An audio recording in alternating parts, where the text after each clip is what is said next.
Have you all found out the answer to the query put by the court? Where is the source of money? একা ভাইপোর company মনে হয় এই বাংলার মেয়ের সরকারটাকে কাঁপিয়ে দেবে। লিপস অ্যান্ড বাউন্স ভাইপোর কোম্পানি, তার সম্পর্কে কি কি তথ্য উঠে এসছে খাতায় কলমে, মানে যেগুলোর অফিসিয়াল রেকর্ডস আছে, সেই রেকর্ডসেই যা উঠে এসছে, এর বাইরে তো খাতায় কলমে যা আছে তার বাইরে তো আরো অনেক কিছু আছে, কিন্তু খাতায় কলমে অফিসিয়াল রেকর্ডসে যেটা উঠে এসছে, যার প্রাথমিক ধ্যান ধারণা আপনারা পেতে শুরু করেছেন, এখন অব্দি আপনারা যেটা ইডির কলকাতা হাইকোর্টে পেশ করা রিপোর্টে যেটা জানতে পেরেছেন যে ভাইপোর এই কোম্পানি লিপস অ্যান্ড বাউন্স, যার 8টা সম্পত্তি ইডি বাজেয়াপ্ত করতে চলেছে, যার বাজার দর এখন 7.5 কোটি টাকা, এবং এর মধ্যে আছে কালীঘাটের 2টি বাড়ি। এই 2টি বাড়ির মালিক কে, আর কি কি ঘটলো 2011-তে আপনারা পরিবর্তনের সরকার বলে ক্ষমতায় আনলেন বাংলার মেয়ের সরকারকে। শুধু ক্ষমতায় আনলেন না, 3বার বিধানসভা নির্বাচনে আপনারা ভোট দিয়ে নির্বাচন করে তাকে নবান্নের সিংহাসনে বসিয়ে রাখলেন, 2021-এও বসালেন। আর সেই বাংলার মেয়ের ভাইপোর কোম্পানি কি কি গুল খিলিয়েছে সেটা এবার জমা পড়ে যাচ্ছে কলকাতা হাইকোর্টে। অবাক হয়ে যাবেন আপনারা, শুধু রেকর্ডে যা আছে কলকাতা হাইকোর্টে জমা পড়ছে, শুধু রেকর্ডে যা রয়েছে তা দেখেই শিউরে উঠবে এই বাংলার মানুষ। কি কি আছে ভাইপোর কোম্পানিতে, এক্সক্লুসিভ রিপোর্ট আমি আপনাদের শোনাবো আজকে। এই গুরুত্বপূর্ণ প্রতিবেদন, প্রতিটা শব্দ গুরুত্বপূর্ণ, এই গুরুত্বপূর্ণ প্রতিবেদন শেষ অবধি দেখুন। এই রিপোর্ট আপনারা শোনার পর তারপর থেকে সততা নিয়ে যারাই আপনাদের জ্ঞান দিতে আসবে, তোলামূলের কোনো নেতা মন্ত্রী বিধায়ক যদি আপনাদের সততা নিয়ে জ্ঞান দিতে আসেন, তাদের কানের নিচে বাজানোর মতন তথ্য প্রমাণ আপনাদের কাছে থাকবে। এই গুরুত্বপূর্ণ প্রতিবেদন শেষ অবধি শুনুন। আমি মানব, দা নিউজ বাংলায় আপনাদের স্বাগত জানাচ্ছি। বিচারপতি অমৃতা সিনহাকে আপনারা বলতে শুনেছিলেন কলকাতা হাইকোর্টে নিজের এজলাসে বসে, লিপস অ্যান্ড বাউন্স সম্পর্কে তিনি যখন তার অর্ডার রায় ঘোষণা করছিলেন, তিনি পরিষ্কার বললেন, হোয়ার ইজ দ্য সোর্স অফ মানি? টাকা কোথা থেকে আসছে? লিপস অ্যান্ড বাউন্স কোম্পানির এত টাকা কোথা থেকে এলো? আপনারা ইতিমধ্যেই জানতে পেরেছেন যে আপাতত লিপস অ্যান্ড বাউন্সের 8টা সম্পত্তি, ভাইপোর কোম্পানির 8টা সম্পত্তি ইডি অ্যাটাচ করতে চলেছে, বাজেয়াপ্ত করতে চলেছে। তার মধ্যে আছে কালীঘাটের 2টো বাড়ি। কয়েক বছর আগেই আপনারা বামফ্রন্টের মুখপত্র গণশক্তিতে আপনারা দেখেছিলেন যে কালীঘাটের 40 থেকে 45টা সম্পত্তির একেবারে ঠিকানা দিয়ে হিসেব লেখা ছিল যে এগুলো এখন ব্যানার্জি পরিবারের সম্পত্তি। 40 থেকে 45টা সম্পত্তির ঠিকানা দিয়ে গণশক্তিতে বেরিয়েছিল যে এগুলো এখন ব্যানার্জি পরিবারের সদস্যদের সম্পত্তি, মমতা বন্দ্যোপাধ্যায় সরকার ক্ষমতায় আসার পর হয়েছে। না, সেই কাগজের বিরুদ্ধে কোনো তোলামূলের নেতাকর্মীকে আমরা চ্যালেঞ্জ করে আদালতে যেতে দেখিনি। এবার কালীঘাটের 2টি বাড়ি বাজেয়াপ্ত করেছে ইডি লিপস অ্যান্ড বাউন্স কোম্পানির সম্পত্তি। একটির মালিক কালীঘাটের গরিব কাকু সুজয় কৃষ্ণ ভদ্র, অন্যটির মালিক অমিত বন্দ্যোপাধ্যায়, দুর্ভাগ্যক্রমে যিনি অভিষেক বন্দ্যোপাধ্যায়ের বাবা। বাড়ি তো থাকতেই পারে, কি এসে গেল, একটি লোকের বাড়ি থাকবে না? লিপস অ্যান্ড বাউন্স কোম্পানি, এই কোম্পানি নিয়ে যা রিপোর্ট কলকাতা হাইকোর্টে জমা পড়েছে আপনারা চমকে যাবেন। যে সততার প্রতীককে বিশ্বাস করে আপনারা 3বার ভোট দিয়েছিলেন, সেই সততার প্রতীকে যে কতটা জল মেশানো তা শুধুমাত্র ভাইপোর কোম্পানির রিপোর্ট, শুধুমাত্র অফিসিয়াল যে রিপোর্ট রয়েছে তাতেই প্রমাণ হয়ে যাচ্ছে। শুধু কলকাতার 2টি বাড়ি নয়, দক্ষিণ 24 পরগনার আমতলাতে লিপস অ্যান্ড বাউন্স সংস্থার নামে সম্পত্তি রয়েছে। আমতলাতে একটি জমি, তার উপর একটা বাড়ি তৈরি করা হচ্ছে। 2টি অর্ধনির্মিত বাড়ি এবং জমি বাজেয়াপ্ত করার প্রক্রিয়া শুরু করেছে ইডি, এমনটাই ইডি সূত্রের দাবি। এবং আগে ইডি এই দুর্নীতির মামলায় চার্জশিট দিয়েছিল যে এই লিপস অ্যান্ড বাউন্স ভাইপোর কোম্পানির মাধ্যমে কালো টাকা সাদা করার প্রক্রিয়া চলছিল। প্রথমে কয়লা পাচারের টাকা ঢুকেছে এবং তারপরে শিক্ষক নিয়োগ দুর্নীতির টাকা ঢুকেছে। লিপস অ্যান্ড বাউন্স কোম্পানি 2009 সালে বিরোধী নেত্রী থাকাকালীন রাজ্যের তৃণমূলের নেত্রী মমতা বন্দ্যোপাধ্যায় যে ব্যক্তির বিরুদ্ধে আন্দোলন শুরু করেছিলেন, সেই রাজকিশোর মোদীর রিয়েল এস্টেট সংস্থা থেকেই বিনিয়োগের নামে কমিশন হিসাবে 2012 সালে অর্থাৎ মমতা বন্দ্যোপাধ্যায় ক্ষমতার আসার পরে রাজকিশোর মোদীর রিয়েল এস্টেট সংস্থা থেকে 1,15,00,000 টাকা ঢুকে গিয়েছিল ভাইপোর পারিবারিক সংস্থা লিফটস অ্যান্ড বাউন্সে।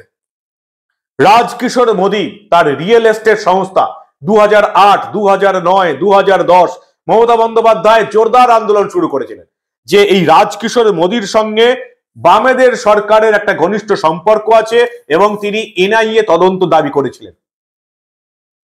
3 বছর পর আমরা দেখতে পেলাম যে লোকটির রিয়েল এস্টেট সংস্থার বিরুদ্ধে মমতা বন্দ্যোপাধ্যায় এনআইএ তদন্তের দাবি করলেন, এতদিন আন্দোলন করলেন, সেই রাজকিশোর মোদীর রিয়েল এস্টেট সংস্থা থেকে বিনিয়োগের নামে কমিশন হিসাবে ভাইপোর কোম্পানি লিফটস অ্যান্ড বাউন্সে ঢুকে গেল 1,15,00,000 টাকা। সততার প্রতীক। অভিষেক বন্দ্যোপাধ্যায় তখন লিফটস অ্যান্ড বাউন্স কোম্পানির বোর্ড অফ ডিরেক্টরস এর অন্যতম সদস্য।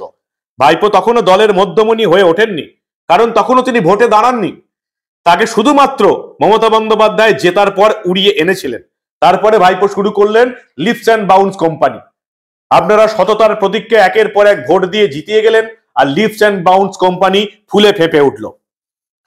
খোদ কোম্পানি বিশেষজ্ঞদের আরো বিস্ময়, আরশির তালিকা অনুযায়ী যে সংস্থা, যে লিফটস অ্যান্ড বাউন্স কোম্পানি 2012 সালের এপ্রিল মাসে ইনকর্পোরেটেড হয়েছে, সেই সংস্থায় ওই আর্থিক বছরে পেয়ে গেল 1 কোটি টাকার উপরে কমিশন।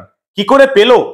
মাননীয় ফিরহাদ হাকিম কি এর জবাব দিতে পারবেন, যিনি গতকালও বলেছেন সততার প্রতীক মমতা বন্দ্যোপাধ্যায়? জনাব ফিরহাদ হাকিমকে আমি প্রশ্ন করছি, 2012 সালের এপ্রিল মাসে যে lifts and Bounds company Incorporated হলো, ওই একই আর্থিক বছরে মমতা বন্দ্যোপাধ্যায় সরকার ক্ষমতায় আসার পরে তারা 1,15,00,000 টাকা একটি সংস্থা থেকে কমিশন পেয়ে গেল, যে সংস্থার বিরুদ্ধে আন্দোলন শুরু করেছিলেন ফিরহাদ হাকিমের জননেত্রী মমতা বন্দ্যোপাধ্যায়। জনাব ফিরহাদ হাকিম, আপনি কি এর জবাব দেবেন? আরশি কোম্পানি নিবন্ধক যে তালিকা, তাতে দেখা যাচ্ছে অভিষেক বন্দ্যোপাধ্যায়ের পারিবারিক সংস্থা lifts and Bounds private Limited 2012 সালের 19 এপ্রিল নথিভুক্ত হয়েছে। Corporate ID number U74999WB 2012 PTC 18095,975। মজার ব্যাপারটা এবার শুনুন। এই লিফটস অ্যান্ড বাউন্স সংস্থার চার্টার্ড অ্যাকাউন্টেন্টের নাম হলো অশোক তুলসিয়ান। কি নাম? Ashok Tulsian. Leaps and bounce সংস্থাটি আরওসিতে নথিভুক্ত হওয়ার মাত্র 1 মাস 10 দিন, 40 দিন পরে ভাইপোর কোম্পানি লিফটস অ্যান্ড বাউন্স আরওসিতে নথিভুক্ত হলো, আর তার 40 দিন পরে লিফটস অ্যান্ড বাউন্সের চার্টার্ড অ্যাকাউন্ট অশোক তুলসিয়ান ঢুকে গেলেন রাজকিশোর মোদীর রিয়েল এস্টেট সংস্থার অন্যতম প্রধান ডাইরেক্টর হিসাবে। রাজকিশোর মোদীর বিরুদ্ধে 2009 সালে আন্দোলন করলেন মমতা বন্দ্যোপাধ্যায়, এনআইএ তদন্তের দাবি তুললেন। 2011-তে ক্ষমতায় আসার পর এই রাজকিশোর মোদীর রিয়েল এস্টেট সংস্থা থেকে 1,15,00,000 টাকা জমা পড়লো ভাইপোর কোম্পানিতে। আর তারপরেই Ashok Tulsian Leaps and bounce কোম্পানির চার্টার্ড অ্যাকাউন্টেন্ট হয়ে গেলেন রাজকিশোর মোদীর গ্রিনটেক আইটি সিটির অন্যতম ডিরেক্টর। কি অদ্ভুত ব্যাপার না? যার বিরুদ্ধে মমতা বন্দ্যোপাধ্যায় আন্দোলন করলেন লিফটস অ্যান্ড বাউন্সের চার্টার্ড অ্যাকাউন্ট, সেই কোম্পানিরই অন্যতম ডিরেক্টর হয়ে গেলেন। সেই কোম্পানি থেকে ভাইপোর অ্যাকাউন্টে জমা পড়ে গেল 1,15,00,000 টাকা। সততার প্রতীক। রাজকিশোর মোদীর সংস্থা গ্রিনটেক আইটি সিটির অন্যতম ডিরেক্টর হয়ে গেলেন অশোক তুলসিয়ান, লিফটস অ্যান্ড বাউন্সের চার্টার্ড অ্যাকাউন্টেন্ট। 2012 সালের 29 মে ওই আর্থিক বছরে গ্রিনটেক সিটি থেকে 1,15,00,000 টাকা ঢুকে গেল লিফটস অ্যান্ড বাউন্স সংস্থায়, যার চার্টার্ড অ্যাকাউন্ট অশোক তুলসিয়ান। 2012-13 সালে যখন এই লেনদেন হচ্ছে, তখন পশ্চিমবঙ্গে শাসক তৃণমূলের মদতে সারদা রোজবালির মতো পঞ্জি স্কিমের কারবার চলছে মধ্য গগনে, যারা এই বাংলার সাধারণ মানুষকে একের পর এক পঞ্জি স্কিম এনে ঠকিয়ে গেল। সেই ঠকানো লোকগুলো 3 বার ভোট দিয়ে নির্বাচন করলো, যারা ঠকতে সাহায্য করলো সেই তোলামূলের নেতা মন্ত্রীদের। কি বোকাবোর কাজ আপনারা করে গেছেন! এতদিনে যদি বুঝতে না পারেন, চিরজীবনেও আপনারা বুঝতে পারবেন না। যার বিরুদ্ধে এনআইএ তদন্তের দাবি তুললেন মমতা বন্দ্যোপাধ্যায় বিরোধী নেত্রী থাকাকালীন, সেই ব্যক্তির মাধ্যমেই 1 কোটি টাকা কমিশন ঢুকে গেল তারই পারিবারিক ভাইপোর সংস্থাতে। এনআইএ তদন্তের দাবিও চলে গেল শীতঘুমে। রাজনৈতিক দাবি মুখ্যমন্ত্রী হওয়ার পরেই বেমালুম হয়ে উঠল কর্পোরেট ক্যাপিটাল। সততার প্রতীক। Abhishek Bandyopadhyay Leaps and Bounds company 2012 সালের 19 এপ্রিল বোর্ড অফ ডিরেক্টরসে তার সঙ্গেই যোগ দিয়েছিলেন কালীঘাটের কাকু। সামান্য একজন কর্মীকে কেন বোর্ড অফ ডিরেক্টরস বানালেন অভিষেক বন্দ্যোপাধ্যায়? কারণ বোর্ড অফ ডিরেক্টরস বানালে তবেই তো কালীঘাটের কাকু সুজয় কৃষ্ণ ভদ্র এই কোম্পানির হয়ে সবকিছু দেখাশোনা করতে পারবেন, ডিলিংস করতে পারবেন, সম্পত্তি কিনতে পারবেন। সম্পত্তিও কেনা হয়েছে অন্যকে চাপ দিয়ে কম পয়সায় কালীঘাটের মতন জায়গাতে, লিপস অ্যান্ড বাউন্স কোম্পানির থ্রুতে। কালীঘাটের কাকু অভিষেক বন্দ্যোপাধ্যায় 2014 সালে পদত্যাগ করলেন Leaps and Bounds private Limited থেকে। 2014 সালেই তিনি হয়ে গেলেন তৃণমূলের সাংসদ। তবে 2014 সালের আগস্ট মাসে ডিরেক্টর হিসেবে তিনি যুক্ত করে দিলেন তার স্ত্রী রুচিরা নারুলা বন্দ্যোপাধ্যায়কে। অভিষেক বন্দ্যোপাধ্যায়ের বাবা অমিত বন্দ্যোপাধ্যায় 2014 সালেই এই সংস্থার অন্যতম ডিরেক্টর হন। যিনি অভিষেক বন্দ্যোপাধ্যায়ের এই কোম্পানির এখনো বর্তমান ডিরেক্টর, তার মা লতা ব্যানার্জি 19 এপ্রিল 2012 সালে অর্থাৎ কোম্পানি তৈরির সময় থেকেই ছিলেন। এবং এই লিপস অ্যান্ড বাউন্স কোম্পানির বর্তমান দুজন ডাইরেক্টর হলেন অমিত বন্দ্যোপাধ্যায় এবং লতা বন্দ্যোপাধ্যায়, যারা আবার অভিষেক বন্দ্যোপাধ্যায়ের বাবা মা। সংস্থাটির প্রথম আপডেটেড রেজিস্টার্ড অফিসের ঠিকানা দেয়া হলো কোথায় জানেন? 29 হরিশ চ্যাটার্জি স্ট্রিট, মুখ্যমন্ত্রী মমতা বন্দ্যোপাধ্যায়ের বাসভবন চত্বর। যদিও পরবর্তীকালে এই ঠিকানা পাল্টে করা হয় নিউ আলিপুর। সেজন্য Mamata Bandyopadhyay Leaps and Bounds কোম্পানিতে তদন্তের পরেই মমতা বন্দ্যোপাধ্যায় মুখ খুলেছিলেন এবং বলেছিলেন এরা আমার বাড়িতেও ঢুকে পড়লো। কেন বলবেন না তিনি? কারণ তার বাড়ির মুখ্যমন্ত্রীর বাসভবন চত্বর 29 হরিশ চ্যাটার্জি স্ট্রিট ছিল এই ভাইপুর কোম্পানি লিপস অ্যান্ড বাউন্সের প্রথম রেজিস্টার্ড ঠিকানা। সেই জন্যই মমতা বন্দ্যোপাধ্যায় বলেছিলেন যে কেন্দ্রীয় গোয়েন্দা সংস্থা আমার বাড়িতে ঢুকে পড়েছে। আগস্ট মাসে তল্লাশির পর লিপস অ্যান্ড বাউন্স কোম্পানিতে তল্লাশির পর ইডি একটা নতুন তথ্য সামনে আনে। বোর্ড অফ ডিরেক্টরস থেকে পদত্যাগ করলো সাংসদ অভিষেক বন্দ্যোপাধ্যায় লিপস অ্যান্ড বাউন্স কোম্পানির এখনো চিফ এক্সিকিউটিভ অফিসার। প্রশ্ন ওঠে যে একজন সাংসদ কিভাবে একটি লাভজনক বেসরকারি সংস্থার সিইও পদে থাকতে পারেন? ভারতের সংবিধান বলছে কোন সাংসদ কোন বেসরকারি কোম্পানির লাভজনক পদে থাকতে পারবে না সাংসদ পদে থাকাকালীন। অভিষেক বন্দ্যোপাধ্যায় ব্যতিক্রম, তিনি এখনো লিপস অ্যান্ড বাউন্স লাভজনক বেসরকারি কোম্পানির চিফ এক্সিকিউটিভ অফিসার সিইও, এবং তিনি কোম্পানির সিইও এবং তৃণমূলের সাংসদ, যেটা কোনোদিন হতে পারে না। অভিষেক বন্দ্যোপাধ্যায় আমাদের দেশে একটি ব্যতিক্রমী চরিত্র, যিনি ভারতীয় সংবিধানের ঊর্ধ্বে। ডায়মন্ড লোকসভা কেন্দ্রের সাংসদ এবং বেসরকারি লাভজনক কোম্পানি লিপস অ্যান্ড বাউন্সের চিফ এক্সিকিউটিভ অফিসার, যেটা সংবিধানের নিয়ম অনুযায়ী কেউ হতে পারে না। লিপস অ্যান্ড বাউন্স কোম্পানির নাম তার নির্বাচনী হলফনামায় 2019-এর হলফনামায় কোথাও নেই। পেশা হিসাবে উল্লেখ করা হয়েছে স্যালারিড, অর্থাৎ বেতনভোগ, মানে তিনি লিপস অ্যান্ড বাউন্স কোম্পানি থেকে স্যালারি পান। ইডির যেটা অভিযোগ, কলকাতা হাইকোর্টে যে রিপোর্ট জমা পড়েছে কয়লা পাচার কাণ্ড এবং শিক্ষক নিয়োগ দুর্নীতিতে সিবিআই এবং ইডি তদন্ত চলাকালীন কালীঘাটের কাকুর প্রসঙ্গ সামনে আসতেই আচমকা Leaps and Bounds management service LLP, যে সংস্থা অভিষেক বন্দ্যোপাধ্যায় আরেকটি কোম্পানি, সেটি গুটিয়ে ফেলার কাজ শুরু হয়। আরো সেই তথ্য বলছে এই সংস্থার বর্তমান status under process of strike of, অর্থাৎ অভিষেক বন্দ্যোপাধ্যায় এই পারিবারিক সংস্থা কার্যত পাত্তারি গোটানোর পথে। কোম্পানি অ্যাক্ট 2013 248 নম্বর ধারায় এই কোম্পানির স্ট্রাইক অফ করা যায় যখন কোম্পানির বোর্ড অফ ডিরেক্টর সেই সংস্থা আর জীবিত রাখতে চায় না। অভিষেক বন্দ্যোপাধ্যায়ের company under process of strike of, মানে এই কোম্পানিটাকে এবার গুটিয়ে ফেলা হচ্ছে। তদন্তে ধরা পড়ে যাবে যে এই কোম্পানি কতটা দুর্নীতি করেছে। তাই কালীঘাটের কাকুর প্রসঙ্গ সামনে আসতেই Leaps and Bounds management service LLP সংস্থাটি গুটিয়ে ফেলার কাজ শুরু হয়ে যায়। আসলে দুটি সংস্থা, Leaps and Bounds private Limited 2012 সালে এটি তৈরি হয়, দ্বিতীয়টি হলো Leaps and Bounds management service LLP 2017 সালে তৈরি হয়, যেটা এখন গুটিয়ে ফেলা হয়েছে। কিন্তু কেন গুটিয়ে ফেলা হলো? দিল্লির রাউস অ্যাভিনিউ কোর্টে ইডির দায়ের করা প্রসিকিউশন কমপ্লেন্টে কিন্তু দাবি করা হয়েছে যে Leaps and Bounds private limited এবং Leaps and Bounds management service LLP এই সংস্থায় কয়লা পাচারের টাকা ঢুকেছে ঘুরপথে একটি নির্মাণ সংস্কারী সংস্থার মাধ্যমে, যেটি সংস্থার সঙ্গে আবার সরাসরি যোগাযোগ ছিল কয়লা মাফিয়া অনুপ মাঝি ওরফে লালার। টাকার পরিমাণ কত? 4,37,00,000। রিপোর্ট জমা পড়েছে কোথায়? রিপোর্ট জমা পড়েছে দিল্লির রাউস অ্যাভিনিউ কোর্টে। যা কিছু আমি বলছি অফিসিয়াল রিপোর্ট বলছি, একটাও মন গড়া তথ্য নয়, একটাও বিরোধী দলের নেতা নেত্রীদের কথা নয়, একটাও আমি কি মনে করলাম, আমি কি ভাবলাম, আমার কি মত নয়। এগুলো সবকিছুই অফিসিয়াল ডকুমেন্ট। দিল্লির রাউস অ্যাভিনিউ কোর্টে ইডির দায়ের করা প্রসিকিউশন কমপ্লেন্টে দাবি করা হয়েছে যে 4,37,00,000 টাকা ঢুকেছে কয়লা মাফিয়া অনুপ মাঝি ওরফে লালার তরফ থেকে। লালার ঘনিষ্ঠ একটি নির্মাণকারী সংস্থার অ্যাকাউন্টেন্টের মাধ্যমে অভিষেক বন্দ্যোপাধ্যায়ের পরিবারের সংস্থা লিফস অ্যান্ড বাউন্সে এই কালো টাকা ঢুকেছে।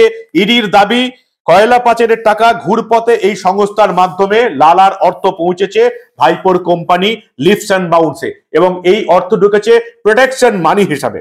কয়লা পাচারের বেআইনি কারবারের পথ মসৃণ রাখতে এই প্রোটেকশন মানি ঢুকেছে লিফস অ্যান্ড বাউন্স সংস্থায়। দিল্লির রাউস অ্যাভিনিউ কোর্টে রিপোর্ট দিয়ে দাবি করেছে কেন্দ্রীয় গোয়েন্দা সংস্থা এনফোর্সমেন্ট ডিরেক্টরেট। এরপরেই আমরা দেখলাম বিচারপতি অমৃতা সিনহা দাবি করলেন, where is the source of money? Leaps and Bounds company, ভাইপোর এই কোম্পানি যে এত কোটি কোটি টাকা ডিলিংস করলো তার সোর্স অফ মানি সম্পর্কে আপনারা তদন্ত করুন, বিচারপতি অমৃতা সিনহা দাবি করেছেন। এবং এরপরই আমরা দেখতে পাচ্ছি যে কালীঘাটের কাকু গ্রেপ্তার হওয়ার পর যে চার্জশিট দেওয়া হয়েছিল সেই চার্জশিটে কিন্তু অভিষেক বন্দ্যোপাধ্যায়ের পারিবারিক সংস্থা লিফস অ্যান্ড বাউন্স কোম্পানির নাম ছিল। কালীঘাটের কাকুর বিরুদ্ধে 176 পাতার যে চার্জশিট জমা দিয়েছিল ইডি, সেখানেই প্রথম আসে অভিষেক বন্দ্যোপাধ্যায়ের নাম এবং সেখানেই অভিষেকের বার্তাবাহক অর্থাৎ অভিষেকের লোক হয়েই কালীঘাটের কাকু সুজয় কৃষ্ণ ভদ্র প্রাথমিক শিক্ষক সংসদের চেয়ারম্যান মানিক ভট্টাচার্যের দপ্তরে যেতেন, তার সঙ্গে আলোচনা করতেন। 335 জনের একটা তালিকা তিনি পাঠিয়েছিলেন 2014 সালের টেস্ট পাস করিয়ে দেবার সুপারিশ সহ। 2014 সালের টেট 2016-তে নিয়োগ শুরু হয়, যেখানে নিয়োগে দুর্নীতি হয়েছে বলা হয়। এবার কালীঘাটের কাকুর হোয়াটসঅ্যাপ চ্যাট থেকে প্রমাণ পাওয়া গেছে 335 জনের তালিকা কালীঘাটের কাকু পাঠিয়েছিলেন মানিক ভট্টাচার্যকে, যাদেরকে চাকরি দেওয়া হয়েছে বাংলার ছেলে মেয়েদের বঞ্চিত করে, এবং সেখানে কুন্তল ঘোষের মাধ্যমে 3,25,00,000 টাকা তুলেছে এবং এটা কালীঘাটের কাকুর কাছেই পৌঁছেছে। যেটা কুন্তল ঘোষ বলতেন কালীঘাটের কাকুর কাছে টাকা পৌঁছে দিতে হবে। 2014 টেট থেকে 325 জনকে চাকরি দিয়ে 3,25,00,000 টাকা কালীঘাটের কাকু তুলেছিলেন। সেটা যে অভিষেক বন্দ্যোপাধ্যায়ের বার্তাবাহক হয়ে সেটা রিপোর্ট জমা দিয়েছে ইডি। চার্জশিট কালীঘাটের কাকুর বিরুদ্ধে যে চার্জশিট জমা দেওয়া হয়েছে সেই চার্জশিটের রিপোর্ট আমি আপনাদের বললাম। এরপরেও লিফস অ্যান্ড বাউন্স সংস্থায় 95 লক্ষ টাকা ঢুকেছে। 2020 সালের ফেব্রুয়ারি থেকে 2021 সালের জানুয়ারির মধ্যে সেই টাকা ঢুকেছে।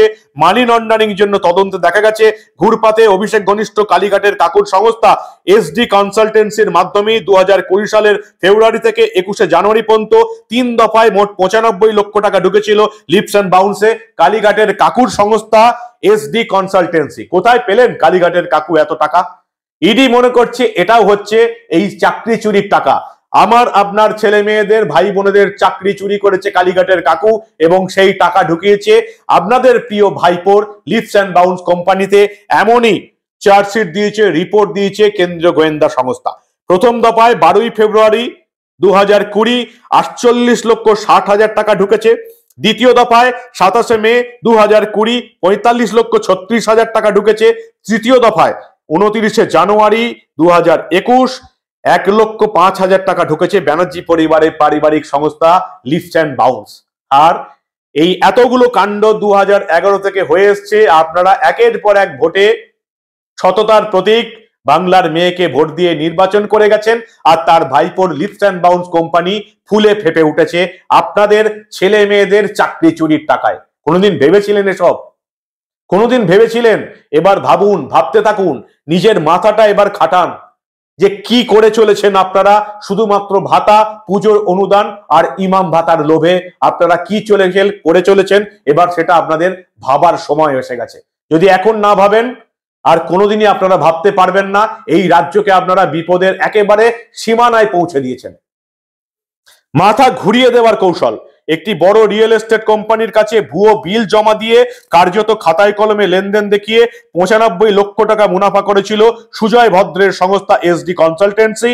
মহিষ পাথানে এই রিয়েল এস্টেট কোম্পানির একটি প্রজেক্টে মাল সরবরাহের বরাত পাইয়ে দেওয়া হয় একটি সংস্থাকে। সেই সংস্থা 1,36,47,000 টাকার বিল ধরায়। বিল হয়েছিল সুজয় ভদ্রের সংস্থা এসডি কনসালটেন্সির নামে।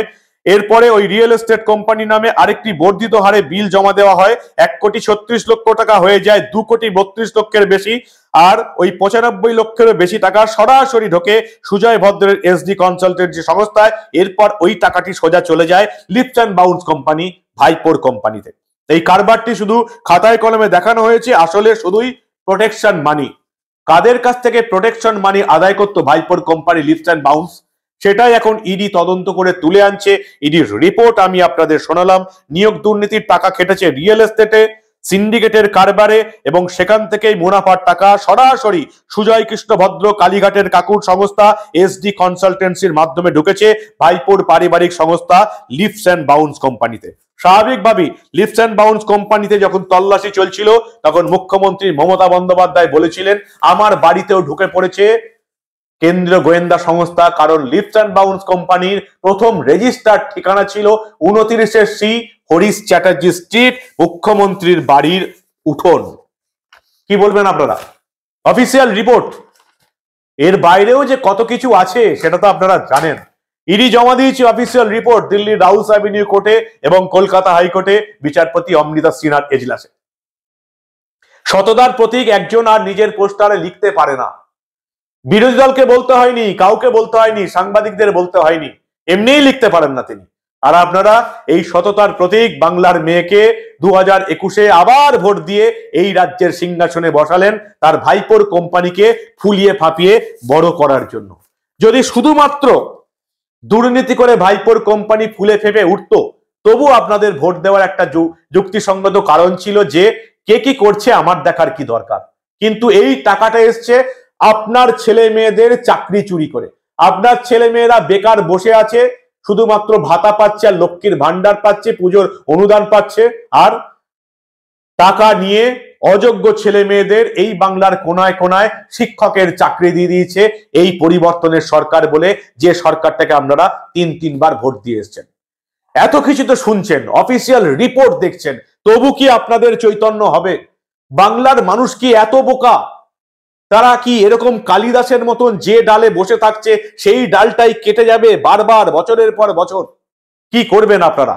ভাবুন, ভাবতে থাকুন, মাথা খেলান।